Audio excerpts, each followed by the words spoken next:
Bonsoir les amis. Un petit tour dans la pluie, dans le vent. Oui, se baptiser, se refroidir, non, c'était beaucoup trop mauvais. Nous n'allons pas continuer comme ça. Nous ferons la vidéo à un autre endroit, bien mieux placé qu'ici.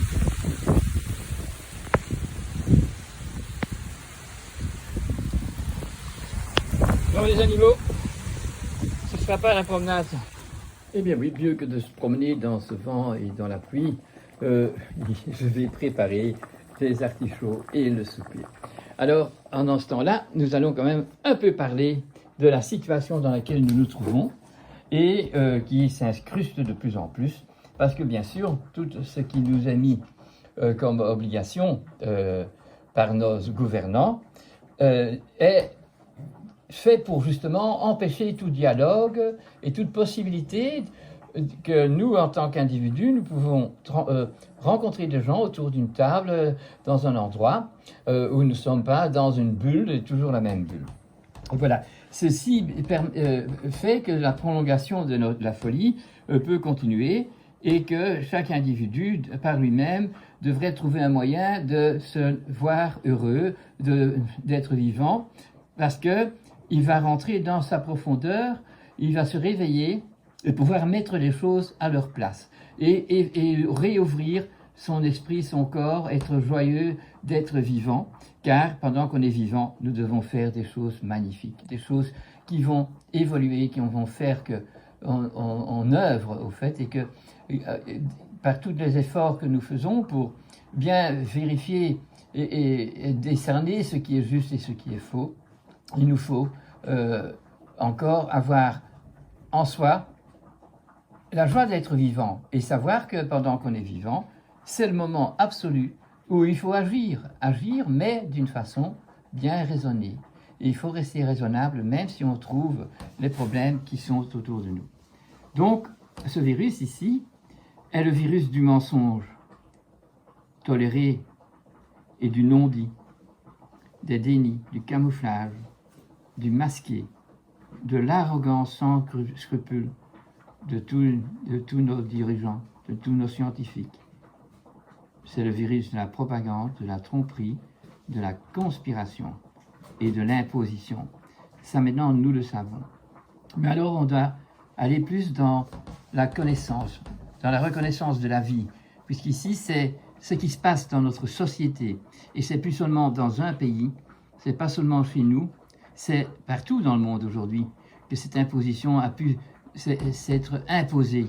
Donc il y a la preuve que depuis bien trop longtemps, nous sommes en accord, enfin nous ne sommes pas en accord, mais nous tolérons des choses qu'on n'aurait pas dû tolérer. Si on avait été humain dans le fond de nous-mêmes, eh bien nous aurions jamais accepté la bombe atomique, jamais accepté la scission de l'atome, jamais avoir accepté le téléphone sans fil, parce qu'on voulait rester raccordé à la Terre, raccordé à son ciel, comme le fil d'Ariane. On aurait refusé ça et on n'aurait pas évolué dans cette déviation du bien-être. Donc nous allons essayer ce soir de rentrer dans une meilleure connaissance de la biologie du langage de la vie, et pour ça il faut commencer par comprendre la cellule. Chaque cellule, même une bactérie qui est une cellule séparée, qui n'est pas dans un organisme, a une barrière. Elle a donc une membrane extérieure qui met à l'intérieur une sélection de produits qui viennent de la terre, de l'eau ou du gaz, de l'air, et qui vont, selon un code génétique, pénétrer dans la cellule, parce que ce qui n'est pas mis dans ce code ne pénètre pas. Ça va être métabolisé sur place, métabolisé dans la cellule, et il y aura donc une production qui va se faire et qui va se redonner à l'extérieur, qui va quitter la cellule et rentrer dans le milieu extérieur. Donc, la limite, la membrane, la peau, c'est notre protection. Pour nous, la peau, c'est tout un organisme qui tient dedans. Tandis qu'une cellule, donc chaque organe de chez nous, chaque tissu de chez nous, est des millions de cellules qui savent comment communiquer l'un à l'autre, mais surtout qui chacun ont une fonction bien spécifique qui est codée dans le code génétique spécifique du foie, du rein, du petit orteil, du muscle. Tout ça est bien précisé. Donc, retenons que nous avons des éléments qui viennent du monde extérieur de la cellule. Quand je dis extérieur, si je dis le foie, ça vient de la circulation par les veines, par le lymphe, que la nourriture des cellules vienne dans la disponibilité.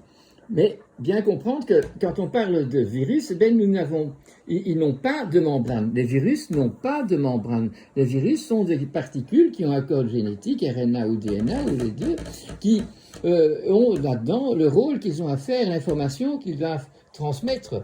Ils sont donc là, et ils ne peuvent se multiplier que s'ils pénètrent, eux, dans la cellule, et dans la cellule se multiplient jusqu'à un moment où ils vont même démolir la membrane, paf, et nous avons alors la dissémination de ces virus, si c'est des virus pathogènes qui nous donnent la grippe ou une autre maladie bien précise, parce que tout ça c'est nommé, c'est bien précisé. Donc, chaque virus, chaque élément qui est codé, il y en a qui n'ont pas de membrane, et ceux-là sont les informateurs. Ils peuvent voyager partout dans ce monde de la transparence, parce qu'ils ne sont pas à l'intérieur d'une cellule. Et ce n'est que quand il se précise de rentrer dans une cellule qu'alors ils vont faire les dommages à la cellule et à l'organisme qui a ces cellules. Ils vont faire les dommages pour se multiplier et inciter le corps organique de répondre à cette atteinte pour faire une meilleure immunité, pour trouver que les symptômes vont l'obliger à faire de la fièvre, par exemple, à se reposer, à boire des bonnes tisanes de fenouil, par exemple, pour se réhydrater, prendre la paix, et alors le corps reprend le dessus et les virus arrêtent de se multiplier.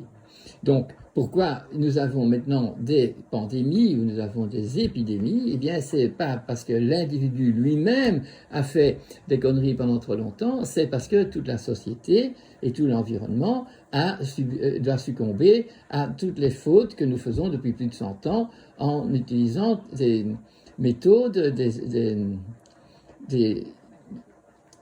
des agricultures, Enfin, je dois vous dire que si vous faites un peu le bilan, depuis plus de 100 ans, nous n'avons plus une fermette, nous n'avons plus des animaux qui se communiquent, on les met en prison, on les met dans un confinement, on leur retire le plaisir d'être en vie, d'avoir une communication avec toutes sortes d'animaux. Ils sont dans des exploitations. Alors aujourd'hui, on est exploité, et on le mérite peut-être, mais on n'est pas on est exploité par ceux qui, depuis très longtemps, nous exploitent. Et surtout, il est temps que nous nous rendons compte que nous sommes exploités parce que, quelque part, nous leur faisons référence et nous acceptons d'aller à l'école ou d'aller à l'université pour apprendre à continuer dans ce système où on invente n'importe quoi qui est possible de nous rendre plus riches, sans tenir compte de ce que ça veut dire pour ceux qui deviennent plus pauvres, sans tenir compte de toutes nos inventions qui sont perturbantes et qui sont décadentes, puisqu'elles perturbent le bon fonctionnement de toute la nature. Et nous voyons, avec les arbres qui disparaissent, avec les toxines qu'il y a dans l'eau, avec tous les poissons qui meurent, avec tout le plastique qui est partout, que nous ne sommes pas bien occupés. Donc c'est le moment de se rendre compte que nous devons faire des actes, et nous savons le faire, nous, chacun pour soi, en arrêtant de prendre des Kellogg's, en arrêtant de donner de la poudre de lait à nos bébés, en arrêtant de faire tout ce que nous devons savoir qui n'est pas sain pour notre organisme. On ne met pas la mauvaise essence dans son moteur, on ne met pas du sucre dans son moteur, ni du sel. On fait les choses telles qu'il faut. Et ça, c'est la première étape que nous pouvons entreprendre pour se donner du franc courage et ainsi de la possibilité d'être heureux, d'avoir réussi certaines choses, d'avoir pu faire un sevrage de tout ce que nous faisons qui n'est pas bon. Si on fume, on prend du bon tabac et on sait lequel, pourquoi. Si on on prend ce qu'on appelle aujourd'hui l'alcool. Non, si on prend un spiritueux, on prend un spiritueux, un vin quand on est dans la communion, une bière quand on est dans la réflexion, dans la cave, parce que c'est une trappiste. On prend une autre bière parce qu'on a bien travaillé, il a dansé, qu'il y a du malt et qu'il y a du grain, il y a à manger et à boire, et pour se féliciter et d'avoir ensemble travaillé à réparer le toit.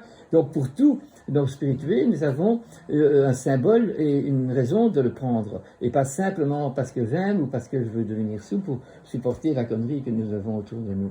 Donc il est temps que nous rentrons dans une compréhension véridique de ce qui est vrai dans la réalité, ce qui est authentique dans la réalité, et qu'on puisse séparer tout ce qui est pervers, tout ce qui est mensonge, pour ne plus se dédicacer que à des actes déjà rien que l'acte de penser qui nous fait comprendre, nous donne un orgasme avec la nature et nous donne la force de sur place éplucher ces patates plutôt qu'acheter des frites dans un congélateur qui sont faites avec des patates de Monsanto. Il faut être très clair dans la précision de savoir écarter de notre alimentation de tous les jours, de ce que nous faisons tous les jours, tout ce qui ne peut que nous dévier du bon sens commun. Éviter le plus longtemps possible d'être dans les médias, d'entendre les mêmes informations de partout qui sont des propagandes. Allons voir dans la recherche par le média, puisque c'est une méthode de communication qui est presque la seule qu'on peut encore employer, de vrais journalistes qui font des vrais articles qui sont vraiment dans l'étude de la vérité de la vie. Voilà. Donc la cellule, c'est une membrane, notre corps c'est une membrane, et chaque endroit où nous habitons, chaque terroir a une sorte de membrane où il faut respecter le climat qui doit y être, et les végétaux qui y poussent, et les animaux qui ont reçu le nom de l'endroit, pour qu'ils puissent y vivre heureux et pas enfermés dans des exploitations. Alors, une fois qu'on aura mis le chemin vers libérer les plantes et les animaux qui sont dans les exploitations, qui sont maltraités, qui sont pestiférés, eh bien, nous aurons moins de pestiférance sur nous et nous aurons un esprit beaucoup plus clair parce que nous avançons vers une solution et nous ne sommes pas simplement ligotés avec ce masque, avec cette muselière. Alors voilà, c'est vraiment par la pensée que nous devons rentrer dans la première étape qui va nous donner la possibilité de faire tous les jours quelque chose qui nous rendra heureux et qui pourra être un partage, parce qu'avec ça, nous rendrons nos partenaires, tous ceux qu'on rencontre, plus heureux parce qu'on leur ouvre une solution, tandis que sinon, ils restent comme tous ces animaux dans l'exploitation, interdits de bouger, interdits de se parler, interdits de voir le sourire. Voilà. Alors, c'est le moment, il fait aujourd'hui assez froid, il y a de la pluie, c'est donc voir le beau côté, puisque notre terre est sèche, et que nous avons besoin d'eau, et bien l'eau mouille, et bien c'est le moment de réfléchir dans son intérieur et auprès de son feu, si on a un petit feu qui nous réchauffe. Alors, je vous propose d'aller dans cette démarche-là. Merci d'avoir écouté.